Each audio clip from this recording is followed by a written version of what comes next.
Suamiku dijebak janda, hingga ia terpaksa mengakui anak yang dikandung janda itu.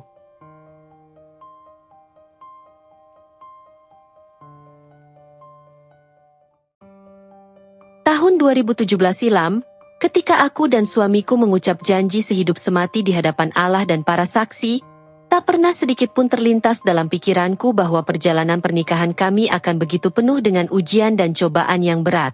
Di awal kehidupan rumah tangga, kami dibalut oleh cinta yang tulus. Meskipun Tuhan belum menganugerahi kami seorang anak, kami tetap saling menguatkan, percaya bahwa semua akan datang pada waktunya. Suamiku, pria yang penuh kasih sayang, selalu ada untukku, menguatkanku saat aku goyah, mendukungku saat aku lelah. Namun, kehidupan tidak selalu berjalan sesuai harapan. Dalam perjalanan kami, terselip luka yang tak pernah sembuh. Luka yang senantiasa mengintai di balik senyum yang kerap kami tunjukkan pada dunia. Luka itu, meskipun tertutup rapat oleh tawa dan kebersamaan, sesekali mencuat, mengingatkan kami pada kenyataan yang tak bisa dihindari. Ini adalah kisah nyataku, kisah seorang istri yang terluka namun terus mencoba bangkit dari keterpurukan. Di tengah segala kebahagiaan yang terlihat, aku menyimpan sebuah rahasia yang telah lama membebani hati ini. Sebuah rahasia yang hanya Tuhan dan diriku yang mengetahuinya. Meski begitu, aku terus berjuang, berharap suatu hari luka ini akan sembuh dan senyum yang kuperlihatkan tak lagi sekadar topeng belaka. Oh iya, sebelumnya sebut saja namaku Laras. Tahun 2017 adalah tahun yang penuh kebahagiaan bagi kami. Pernikahan kami berjalan lancar, meski tanpa sorotan kamera dan pesta mewah. Cinta kami adalah hal yang paling berharga. Aku ingat bagaimana suamiku, Raka, seorang pria yang sangat peduli, berjanji untuk selalu ada di sisiku, baik dalam suka maupun duka. Kami tinggal di sebuah rumah kecil yang hangat, tidak jauh dari pusat kota. Rumah itu bukanlah rumah megah dengan segala fasilitas mewah. Namun bagi kami, rumah itu adalah surga kecil yang penuh dengan cinta dan kehangatan. Suamiku selalu menyempatkan waktu untuk menata taman kecil di depan rumah, menanam bunga-bunga yang selalu mekar indah di pagi hari. Pagi-pagi di rumah kami selalu dimulai dengan ritme yang sama. Setelah adzan subuh berkumandang, kami bangun dan melaksanakan sholat berjamaah, memohon doa kepada Allah agar selalu diberikan keberkahan dalam hidup ini. Suamiku, Raka, lalu bersiap-siap untuk bekerja. Dia selalu menyempatkan diri untuk mencium keningku sebelum berangkat. Sebuah ritual kecil yang selalu membuatku merasa dicintai dan dihargai. Aku biasanya menyiapkan sarapan sederhana, nasi goreng. Saat Raka duduk di meja makan, kami berbincang tentang hal-hal kecil, tentang pekerjaan, tentang tetangga, atau tentang apa yang akan kami lakukan di akhir pekan. Pembicaraan ringan itu selalu dihiasi tawa, membuatku merasa betapa beruntungnya aku memiliki pria sepertinya sebagai suami. Di malam hari, setelah Raka pulang kerja, kami selalu menyempatkan diri untuk menghabiskan waktu bersama. Terkadang, kami menonton film di televisi, atau sekadar duduk di teras sambil menikmati teh hangat. Di saat-saat seperti itu, kami sering berbicara tentang mimpi-mimpi kami di masa depan. Tentang rumah yang lebih besar, tentang perjalanan yang ingin kami lakukan, dan yang paling sering kami bicarakan, tentang kehadiran seorang anak yang akan melengkapi kebahagiaan kami. Namun, seiring berjalannya waktu, aku mulai merasakan kekosongan yang perlahan menggerogoti kebahagiaan kami. Setiap kali kami mencoba, setiap kali kami berusaha, hasilnya selalu sama, kandungan yang dinanti-nanti tak kunjung datang. Bulan demi bulan berlalu, dan setiap bulan aku menanti dengan penuh harap, hanya untuk berujung pada kekecewaan yang sama. Rasa kecewa itu semakin membesar, menjadi beban yang terus menghantui pikiranku. Meskipun begitu, Raka tak pernah mempermasalahkan hal itu. Dia selalu berkata dengan lembut, "Anak itu anugerah dari Tuhan. Jika Tuhan belum memberikannya, mungkin kita harus lebih bersabar." Kata-katanya selalu menguatkanku, menenangkan gejolak hatiku yang kadang tak bisa kukendalikan. Dia selalu ada di sisiku, memberikan dukungan yang tak pernah pudar. Namun, Di balik kata-kata penghiburnya, aku tahu ada rasa takut yang tersembunyi. Rasa takut akan ketidakpastian, akan masa depan yang tak bisa kami kendalikan. Aku juga merasakannya. Sebuah kekhawatiran yang semakin hari semakin besar, meski aku berusaha sekuat tenaga untuk menepisnya. Kami menjalani hari-hari dengan harapan. Meskipun di balik harapan itu, ada rasa takut yang menggerogoti hati kami. Tapi kami tak pernah menunjukkan kekhawatiran itu satu sama lain. Kami tetap menjalani hari-hari kami dengan senyuman, berpura-pura bahwa semua akan baik-baik saja. Dan dalam kebahagiaan yang kami ciptakan sendiri, aku terus berdoa, berharap suatu hari nanti, Tuhan akan mengabulkan doa kami, dan menghadirkan sosok kecil yang akan melengkapi kebahagiaan kami. Di sekitar tahun ketiga pernikahan kami, kehidupan kami yang dulu tenang mulai berubah. Awalnya, perubahan itu terasa biasa saja, seperti angin sepau-sepau yang datang membawa kesejukan. Suamiku, Raka, mulai rajin berolahraga dan menghabiskan banyak waktu di gym yang terletak tak jauh dari rumah kami. Aku mendukung sepenuhnya, karena aku tahu pentingnya menjaga kesehatan, terutama setelah beberapa tahun menikah. Lagi pula, aku selalu percaya bahwa apapun yang membuatnya bahagia, akan membuatku bahagia juga. Namun, takdir sepertinya memiliki rencana lain. Ketika suamiku mulai lebih sering menghabiskan waktu di gym, aku memperhatikan bahwa ia juga semakin sering menyebut nama seorang wanita bernama Vina. Vina adalah seorang janda muda yang bekerja sebagai kasir di gym tempat suamiku berolahraga. Aku pernah melihatnya sekali saat menemani suamiku mendaftar di gym tersebut. Dia cantik, dengan senyum yang selalu terukir di wajahnya, dan mata yang bercahaya. Pesonanya menarik perhatian banyak pria, dan aku bisa melihat mengapa dia begitu populer di kalangan pelanggan gym. Meski demikian, yang paling menarik perhatian suamiku bukanlah Vina, melainkan anak kecilnya, Dara. Dara adalah gadis kecil yang manis, dengan pipi bulat dan mata besar yang selalu bersinar. Dia cerdas dan periang.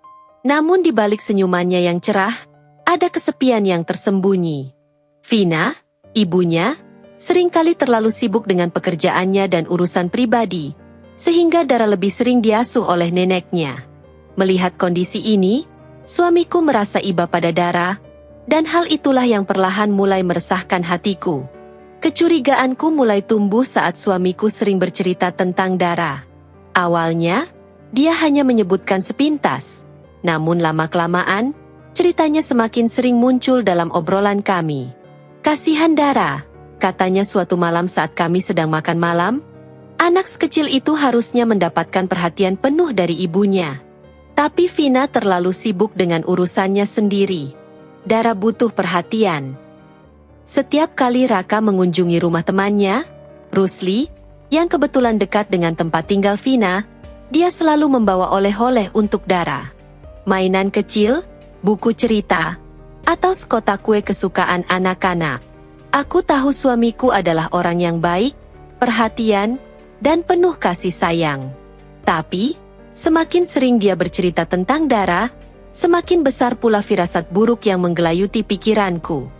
Meskipun aku mencoba menepisnya, perasaan itu tak bisa kuabaikan begitu saja.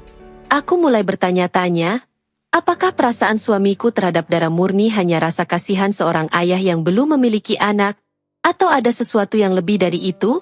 Setiap kali aku melihat suamiku bermain dengan Dara di depan gym saat aku kebetulan lewat, ada rasa cemburu yang perlahan merayapi hatiku. Meski aku tahu rasa cemburu itu mungkin tak beralasan. Aku mencoba untuk tetap berpikir positif, meyakinkan diri bahwa suamiku hanya berusaha mengisi kekosongan yang kami rasakan karena belum dikaruniai anak. Namun, setiap kali aku mencoba meyakinkan diri, ada sesuatu yang mengganjal. Vina bukanlah tipe wanita yang bisa diabaikan begitu saja. Cantik, mandiri, dan penuh percaya diri. Dia adalah sosok yang berlawanan dengan diriku yang lebih suka menjalani hidup dengan tenang di rumah. Meski aku tahu suamiku mencintaiku, aku tidak bisa menepis kekhawatiran yang muncul setiap kali dia menyebut nama Vina dan Dara dalam obrolan kami. Hubungan suamiku dengan Dara semakin dekat. Dia bahkan pernah mengajak Dara untuk bermain di taman dekat rumah kami tanpa sepengetahuanku. Ketika aku mengetahuinya, aku merasa marah dan terluka. Mengapa dia tidak memberitahuku sebelumnya? Bukankah aku istrinya? Apakah dia mulai merasa bahwa Dara adalah anak yang seharusnya kami miliki? Pikiran-pikiran itu berputar di kepalaku, mengacaukan perasaanku. Aku tahu suamiku hanya berniat baik, tapi aku tak bisa menahan firasat buruk yang terus tumbuh. Semakin dekat Raka dengan Dara, semakin besar kekhawatiranku bahwa ada sesuatu yang mungkin lebih dari sekadar rasa kasihan. Di balik senyum manisnya, aku merasakan bahwa Vina mungkin menyimpan sesuatu yang tidak kutahu. Sesuatu yang bisa mengancam pernikahan kami. Dan di saat-saat seperti itulah, aku mulai merasa bahwa kebahagiaan yang kami rasakan di awal pernikahan kami mulai pudar, digantikan oleh bayang-bayang kecemasan yang perlahan menggerogoti hatiku. Hubungan antara suamiku, Raka, dan Vina mulai menjadi lebih intens daripada yang pernah aku bayangkan. Apa yang dulunya terlihat seperti sekadar pertemanan biasa, perlahan berubah menjadi sesuatu yang lebih rumit. Raka, yang biasanya jarang bergaul di luar rumah, kini semakin sering ikut dalam acara-acara yang diadakan di gym, termasuk menonton acara body contest bersama teman-temannya. Anehnya, di setiap acara itu, Vina selalu ada, seperti bayangan yang tak pernah hilang dari sisinya. Suatu hari, ketika aku memutuskan untuk ikut serta dalam acara body contest di Gor Kota, aku akhirnya bertemu langsung dengan Vina. Sejak awal, perasaan tidak nyaman sudah menggelayuti hatiku. Meski senyum Vina terlihat ramah, ada sesuatu dalam tatapan matanya yang membuatku merasa waspada. Seolah-olah dia menyimpan rahasia yang enggan ia tunjukkan. Ketika kami berpapasan, ia menyapaku dengan nada yang sopan. Namun aku merasakan ada ketegangan yang tak bisa dijelaskan. Suamiku, seperti biasanya, bersikeras bahwa tak ada hubungan spesial antara mereka. Ia mengatakan bahwa Vina hanyalah teman biasa, dan bahwa perhatian lebihnya kepada Dara hanyalah karena rasa kasih sayang kepada anak yang kurang mendapatkan perhatian.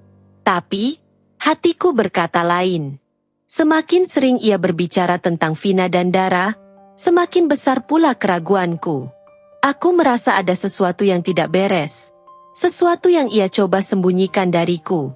Vina, di sisi lain, tampaknya sangat pandai memanfaatkan kebaikan hati suamiku. Dia tahu betul bagaimana caranya menarik simpati Raka, terutama melalui Dara. Tak jarang, dia meminta Raka untuk menemani Dara jalan-jalan, alasan yang seharusnya sederhana namun terasa semakin mencurigakan. Pada awalnya, aku tidak terlalu mempermasalahkannya, berpikir bahwa suamiku hanya mencoba membantu. Namun, semakin lama, semakin sering permintaan itu datang, dan aku mulai merasa bahwa Vina memiliki agenda lain. Suatu sore, Vina menelepon suamiku. Dia meminta Raka untuk menemaninya jalan-jalan dengan alasan ingin curhat tentang pacarnya yang baru saja putus dengannya. Raka, dengan sifatnya yang selalu ingin membantu, setuju tanpa banyak pikir panjang. Mereka berdua pergi ke sebuah kafe yang biasa mereka kunjungi bersama teman-teman gym. Hari-hari berlalu dengan kebohongan yang tak pernah kusadari. Raka, suamiku yang selama ini selalu terbuka dan jujur, kini menjadi pria yang penuh rahasia. Ia seringkali terlihat gelisah, tatapannya kosong, seolah ada beban berat yang ia pendam seorang diri. Setiap kali aku bertanya, dia hanya tersenyum kecil dan berkata bahwa semuanya baik-baik saja. Padahal aku bisa merasakan ada sesuatu yang salah. Aku mencoba meyakinkan diriku bahwa mungkin ini hanya perasaanku saja. Aku menolak untuk berpikir buruk tentang suamiku, pria yang selama bertahun-tahun telah menjadi sahabat, pasangan, dan penopang hidupku. Namun, perubahan sikapnya yang semakin hari semakin mencolok membuatku tak bisa lagi mengabaikan firasat buruk yang terus menghantui. Di sisi lain, Vina semakin berani menuntut perhatian lebih dari suamiku. Hubungan terlarang mereka yang awalnya tersembunyi kini semakin terang-terangan. Vina merasa memiliki kendali atas suamiku, dan dengan kelicikannya, dia mulai memanipulasi Raka untuk memenuhi segala keinginannya. Setiap kali mereka bertemu, Vina selalu berhasil membuat suamiku merasa bersalah dan bingung, membuatnya terjebak semakin dalam-dalam jaring kebohongan yang ia ciptakan. Hingga suatu hari, saat aku sedang membereskan kamar, aku menemukan sebuah pesan di ponsel Raka yang membuat duniaku runtuh. Pesan itu dari Vina, isinya singkat namun menghancurkan. Aku hamil. Kamu harus bertanggung jawab. Hatiku seakan berhenti berdetak. Tanganku gemetar memegang ponsel itu, dan pikiranku kosong, tak mampu mencerna apa yang baru saja kubaca. Seorang wanita, yang selama ini selalu kurasakan sebagai ancaman, kini mengaku hamil oleh suamiku. Aku mencoba bernapas, mencoba mengendalikan diri, namun kesedihan yang begitu dalam tak tertahankan lagi. Air mata mulai mengalir deras tanpa bisa kukendalikan. Ketika malam tiba dan Raka pulang, aku menunggu hingga dia duduk di ruang tamu. Suasana hening, hanya suara detak jam dinding yang terdengar. Aku menyerahkan ponselnya kepadanya, menunjukkan pesan itu tanpa berkata apa-apa. Wajahnya pucat seketika, dan aku bisa melihat ketakutan dan penyesalan di matanya. Dia tahu bahwa kebohongannya telah terbongkar, dan dia tidak bisa lagi menyembunyikan kebenaran. Apa ini, Raka? Tanyaku dengan suara bergetar, mencoba menahan emosi yang berkecamuk di dalam hati. Benarkah ini? Apa yang sebenarnya terjadi? Raka menundukkan kepalanya, tak mampu menatapku. Maafkan aku, Laras. Aku tidak tahu harus berkata apa. Suaranya pelan dan penuh dengan penyesalan, namun kata-katanya hanya menambah luka di hatiku. Aku merasa dikhianati oleh pria yang selama ini aku percayai sepenuh hati. Pria yang aku pikir akan selalu ada di sisiku, mendukungku, dan tidak pernah menyakitiku. Namun, yang paling menyakitkan adalah kenyataan bahwa aku, istri sahnya, tidak bisa memberinya anak, sementara wanita itu, wanita yang hanya hadir sesaat dalam hidupnya, mengaku hamil oleh suamiku. Sakit hati ini terasa begitu mendalam, seperti belati yang menancap di dadaku. Aku ingin marah, ingin berteriak, namun tak ada kata-kata yang keluar. Rasa sakit itu terlalu besar untuk diungkapkan dengan kata-kata. Di hadapanku, suamiku hanya bisa terdiam, tak mampu berkata-kata, mungkin merasa bersalah, atau mungkin tak tahu harus bagaimana lagi. Malam itu, kami berdua duduk dalam diam yang mencekam. Aku tak tahu apa yang harus kulakukan, dan Raka pun tampak kebingungan, terjebak antara tanggung jawab dan rasa bersalah yang semakin menggerogoti dirinya.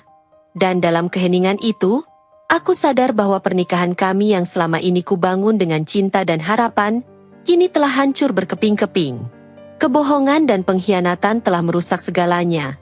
Dan aku tak tahu apakah aku masih bisa menyelamatkan apa yang tersisa dari hubungan kami. Tapi satu hal yang pasti, malam itu adalah awal dari akhir. Sebuah akhir yang penuh dengan kesedihan, penyesalan, dan rasa sakit yang mungkin tak akan pernah sembuh. Setelah mengetahui rahasia yang disimpan suamiku selama 7 bulan, aku merasa dikhianati dan terpuruk. Perasaan sakit hati itu tidak hanya menghancurkan kepercayaanku padanya, tetapi juga meruntuhkan harapanku akan masa depan yang selama ini kami rancang bersama. Aku butuh penjelasan. Sebuah kejelasan yang bisa membawaku keluar dari kabut ketidakpastian yang menyesakkan dada. Suatu malam, ketika aku tak bisa lagi menahan beban pikiran ini, aku mendesaknya untuk bertindak. Raka, aku ingin bukti. Aku ingin tahu apakah anak yang dikandung Vina benar-benar anakmu. Jika memang bukan anakmu, aku bersedia merawatnya, tapi aku tidak bisa hidup dengan kebohongan ini. Kataku tegas, menatap matanya yang terlihat lelah dan penuh penyesalan. Raka menghela napas panjang. Aku bisa melihat betapa berat beban yang ia pikul. Ia tahu bahwa kebohongan ini telah merusak kepercayaan di antara kami, dan hanya ada satu cara untuk memperbaikinya, dengan menghadapi kebenaran, seberapapun pahitnya. Beberapa hari kemudian, aku dan Raka akhirnya memberanikan diri untuk bertemu Vina dan menuntut penjelasan. Suamiku tidak lagi bisa bertahan dalam bayang-bayang kebohongan yang terus menggerogoti hubungan kami. Dalam pertemuan itu, Raka menatap Vina dengan ketegasan yang belum pernah ia tunjukkan sebelumnya. Vina, kamu harus jujur. Apakah anak yang kamu kandung benar-benar anakku? Vina terdiam, matanya mulai berkaca-kaca. Sejenak, ia terlihat ragu. Tapi akhirnya ia menghela napas panjang dan menundukkan kepalanya. Tidak, Raka. Anak ini bukan anakmu. Raka terpaku, merasa antara lega dan hancur. Selama berbulan-bulan, ia hidup dalam rasa bersalah yang membebani setiap langkahnya. Takut kehilangan aku dan takut menghadapi konsekuensi dari kesalahan yang ia lakukan. Namun, meski mengetahui bahwa anak itu bukan darah dagingnya, rasa bersalah tetap menggerogoti hatinya karena telah membiarkan kebohongan ini berlarut-larut. Saat itu juga, Raka membawa Vina untuk menemuiku. Aku menunggu dengan cemas, berharap penjelasan ini akan mengakhiri penderitaan yang telah lama menghantuiku. Ketika mereka tiba, aku bisa melihat dari tatapan Vina bahwa ia menyadari betapa dalam luka yang telah ia ciptakan dalam rumah tangga kami. Vina, dengan mata penuh penyesalan, menatapku dan mulai berbicara. Maafkan aku, Laras. Selama ini aku hanya ingin mencari jalan keluar dari masalahku sendiri, dan aku malah menyeret Raka ke dalamnya. Anak ini bukan anaknya. Aku berbohong karena aku merasa putus asa dan tidak tahu harus berbuat apa. Mendengar pengakuan itu, aku merasakan campuran antara kelegaan dan kepedihan. Lega karena akhirnya kebenaran terungkap, tetapi pedih karena luka yang ditinggalkan begitu mendalam. Aku bersedia membantu jika kamu membutuhkan bantuan, tapi aku tidak bisa menerima kebohongan seperti ini lagi, kataku dengan suara bergetar. Vina menundukkan kepala, dan aku bisa melihat penyesalan di matanya. Setelah itu, Raka dan aku meninggalkan tempat itu. Saat kami berjalan pulang, keheningan meliputi kami. Kami sadar bahwa meskipun kebenaran telah terungkap, luka di antara kami tidak akan mudah sembuh. Kepercayaan yang pernah ada sudah retak, dan butuh waktu lama untuk bisa kembali utuh, jika itu mungkin. Di dalam hati, aku tahu bahwa perjalanan kami sebagai pasangan tidak akan pernah sama lagi. Raka telah menjelaskan semuanya, tapi penjelasan itu tidak serta-merta menyembuhkan luka yang ada. Namun, kami berdua tahu bahwa langkah pertama menuju penyembuhan adalah dengan menghadapi kenyataan, bukan lari dari masalah. Dan disinilah kami sekarang, mencoba merangkai kembali kepingan-kepingan yang berserakan, berharap bahwa di akhir perjalanan ini, kami bisa menemukan jalan untuk memperbaiki apa yang telah rusak. Setelah pengakuan Vina yang mengungkapkan kebenaran tentang kehamilannya, aku tahu ada satu hal yang harus kulakukan. Meskipun bayi dalam kandungannya bukanlah darah daging suamiku, aku tidak bisa mengabaikan tanggung jawab moral yang kini ada di hadapanku. Bayi itu tidak bersalah dalam segala kebohongan dan pengkhianatan yang terjadi. Dia berhak mendapatkan kesempatan untuk dilahirkan dan dibesarkan dengan cinta. Aku memutuskan untuk merawat bayi itu. Sejak hari pertama, aku mengambil alih semua kebutuhan Vina. Aku menanggung biaya hidupnya, memastikan dia mendapatkan perawatan terbaik, dan menyiapkan segala sesuatu untuk persalinannya. Meski begitu, setiap kali aku memandang Vina, ada perasaan campur aduk dalam diriku. Bagaimanapun, wanita ini adalah orang yang telah merenggut kebahagiaan dalam pernikahanku. Namun, bayi itu tak berdosa. Aku berusaha mengesampingkan perasaan sakit hati dan lebih fokus pada masa depan anak yang akan segera lahir. Selama bulan-bulan terakhir kehamilan, rasa takut mulai merayapi pikiranku. Bagaimana jika aku tidak bisa mencintai bayi ini seperti anakku sendiri? Bagaimana jika kehadirannya hanya memperdalam luka yang telah kubawa sejak suamiku mengkhianatiku? Pertanyaan-pertanyaan ini terus menghantui. Tetapi aku mencoba meyakinkan diriku bahwa keputusan ini adalah yang terbaik. Akhirnya, hari yang dinantikan pun tiba. Vina harus menjalani operasi sesar, dan aku yang mengurus semuanya. Aku berada di rumah sakit sejak pagi, memastikan bahwa semuanya siap untuk menyambut kelahiran bayi ini. Suamiku, Raka, meski turut merasa cemas, memilih untuk tidak ikut ke rumah sakit. Aku mengerti bahwa ini adalah beban yang berat baginya, dan mungkin lebih baik jika dia tidak berada di sana. Ketika bayi itu lahir, tangisannya memenuhi ruang operasi. Hatiku bergetar saat aku pertama kali melihatnya. Dia begitu kecil, begitu rapuh, namun begitu berharga. Dalam sekejap, aku tahu bahwa semua ketakutan yang selama ini menghantuiku perlahan mulai pudar. Meski ada luka dalam hati, bayi ini layak mendapatkan cinta dan kasih sayang yang tulus. Setelah beberapa hari di rumah sakit, akhirnya tiba waktunya untuk berpisah dengan Vina. Aku memilih untuk bertemu di sebuah restoran, tempat yang netral dan jauh dari rumah kami. Kami berbicara singkat, dan Vina tampak lega. Meski tidak ada kata perpisahan yang manis, aku memastikan bahwa semua kebutuhan bayinya telah terpenuhi. Aku memberinya amplop berisi uang sebagai bentuk tanggung jawabku, hingga dia bisa mandiri. Ketika kami akhirnya berpisah, aku memandang bayi itu yang sekarang ada dalam dekapanku. Aku tahu ini bukanlah akhir dari perjalanan kami. Justru ini adalah awal dari babak baru yang penuh tantangan. Aku pulang ke rumah dengan bayi itu, bertekad untuk merawatnya dengan sebaik mungkin. Meskipun hatiku masih terluka, aku berusaha menyayanginya sepenuh hati, karena dia sekarang adalah bagian dari hidupku. Hari-hari berikutnya, aku belajar untuk mencintai bayi itu.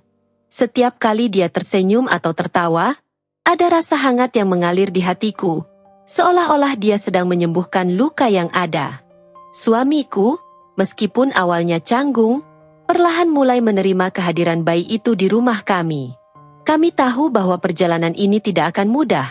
Tetapi bersama-sama, kami berusaha untuk menemukan kebahagiaan baru dalam keluarga kecil kami yang telah berubah. Meskipun bayi itu kini menjadi bagian dari hidupku, perasaan yang aku alami setiap hari jauh dari kata damai. Aku berusaha memberikan yang terbaik untuknya, membesarkannya dengan penuh cinta dan perhatian. Namun, setiap kali aku memandang wajah kecilnya, rasa sakit hati yang mendalam dan luka emosional tak bisa sepenuhnya hilang. Bayi ini menjadi pengingat terus-menerus akan pengkhianatan yang telah mengubah hidupku. Sementara itu, suamiku, Raka, juga berjuang keras dengan depresinya. Setiap hari, aku melihat bagaimana wajahnya semakin kusut. Bagaimana senyum yang dulu sering menghiasi bibirnya kini jarang terlihat. Kesalahan yang telah dibuatnya membuatnya merasa seperti orang yang hilang, terjebak dalam rasa bersalah dan penyesalan yang mendalam. Aku ingin mendukungnya, tetapi sulit bagiku untuk sepenuhnya memaafkan atau melupakan apa yang telah terjadi. Bahkan ketika dia berusaha untuk lebih dekat dengan bayi kami, ada rasa canggung yang mengapung di udara, memisahkan kami dari kehidupan normal yang kami impikan. Suatu malam, ketika kami duduk berdua di ruang tamu setelah bayi kami tidur, Raka akhirnya membuka diri. Suaranya penuh kesedihan, mengungkapkan betapa bodohnya dia merasa telah tertipu dan dimanfaatkan. Aku menatapnya, merasa ada kepedihan dalam suaranya, tetapi sekaligus rasa marah yang membara dalam hatiku. Aku tahu dia merasa bersalah, tapi sakit hati ini, rasa pengkhianatan ini, tidak bisa hilang dengan mudah. Setiap kali aku melihat bayi kami, aku mengingat semua yang telah terjadi. Aku mencintai anak ini, tapi luka yang kau buat terlalu dalam untuk sekadar dilupakan. Malam itu, kami duduk dalam diam, masing-masing terjebak dalam pikiran dan perasaan kami sendiri. Aku tahu bahwa untuk maju, kami perlu menghadapi luka-luka ini dengan cara yang sehat. Raka perlu mengatasi rasa bersalah dan penyesalannya, sementara aku harus berusaha mengatasi perasaan marah dan terluka yang masih mengganggu hati dan pikiranku. Hari-hari berlalu, dan kami mencoba membangun kembali hubungan kami, meskipun ada banyak hal yang perlu diperbaiki. Aku berusaha untuk memberi suamiku kesempatan kedua, tetapi prosesnya tidak mudah. Aku berusaha untuk mencintai bayi kami sepenuh hati tanpa membiarkan rasa sakit hati menghalangi kebahagiaan kami sebagai keluarga. Namun, aku menyadari bahwa proses penyembuhan ini memerlukan waktu, kesabaran, dan usaha dari semua pihak yang terlibat. Di tengah semua ini, Ada saat-saat kecil kebahagiaan yang membuatku merasa bahwa kami masih bisa bangkit dari keterpurukan ini. Momen ketika bayi kami tertawa bahagia atau ketika Raka berusaha menunjukkan kasih sayangnya dengan cara yang tulus, semuanya memberikan secercah harapan bahwa mungkin, suatu hari nanti, luka ini akan mulai sembuh. Namun, untuk saat ini, aku harus terus berjuang. Aku berusaha untuk menciptakan keseimbangan antara mencintai bayi kami dan menghadapi kenyataan pahit dari masa lalu.